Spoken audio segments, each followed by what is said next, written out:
Mga boss, breaking news. Riza Ontiveros minamadali ang anti-dynasty bill bago mag 2028.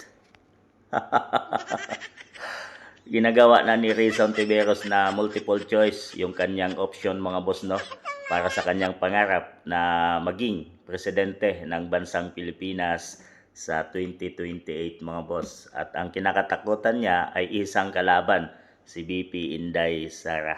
So ang first option niya mga boss ay yung pagsampa nila ng samot-saring kaso ay number one na doon ang impeachment trial mga boss. Talaga yon ang kanilang main goal para hindi makatakbo si BP Inday sa 2028. At mukhang nakita ni Riza Ontiveros na makakalusot si BP Inday dito dahil nga ibinasura na yan ng Supreme Court nung isang araw lang mga boss na walang basihan ang kanilang mga sinampang kaso. At alam ng Supreme Court mga boss na yung kanilang ginagawa is for political ambition mga boss para hindi makatakbo si BP Inday sa 2028. So nakita yon ng Supreme Court at luckily hindi nabali ang kanilang prinsipyo at panindigan, ibinasura yung impeachment trial. So bigo si Risa Hontiveros sa kanyang choice 1 mga boss. So yung kanyang choice 2, letter B,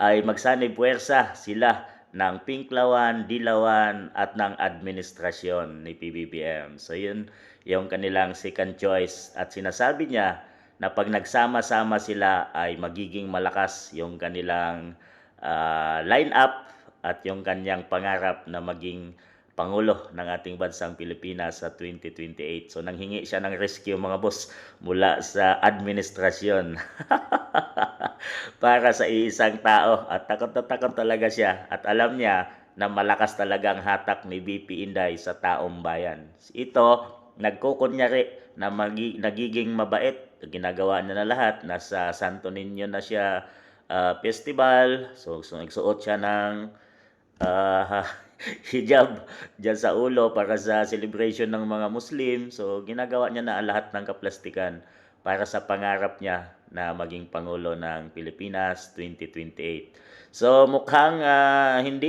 maging matagumpay din yon. So my choice, letter C, si Riza Hontiveros mga boss, anti-dynasty bill. So bago daw mag 2028 ay maipasa na itong batas na to. At para hindi mapigilan ang pagtakbo ni BP Inday dahil puro Duterte ang nasa Davao City mga boss.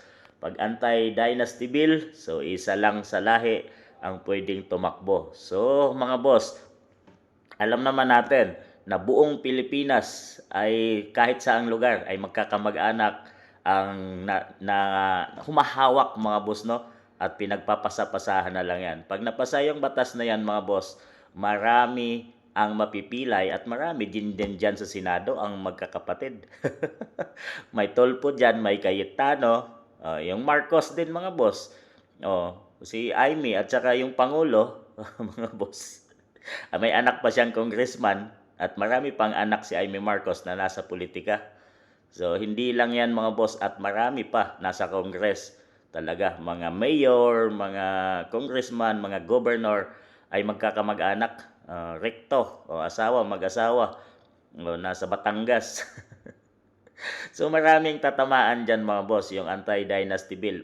Pero kung political agenda ang tinutukoy ni Riza Ontiveros para mapigilan ang paglusot ni BP Inday, yung pagtakbo sa 2028, ay mayroon siyang tatlong choices na pagpipilian mga boss para siya ang maupo at sa kanyang pangarap na maging Pangulo ng bansang Pilipinas. Ano sa tingin nyo mga boss?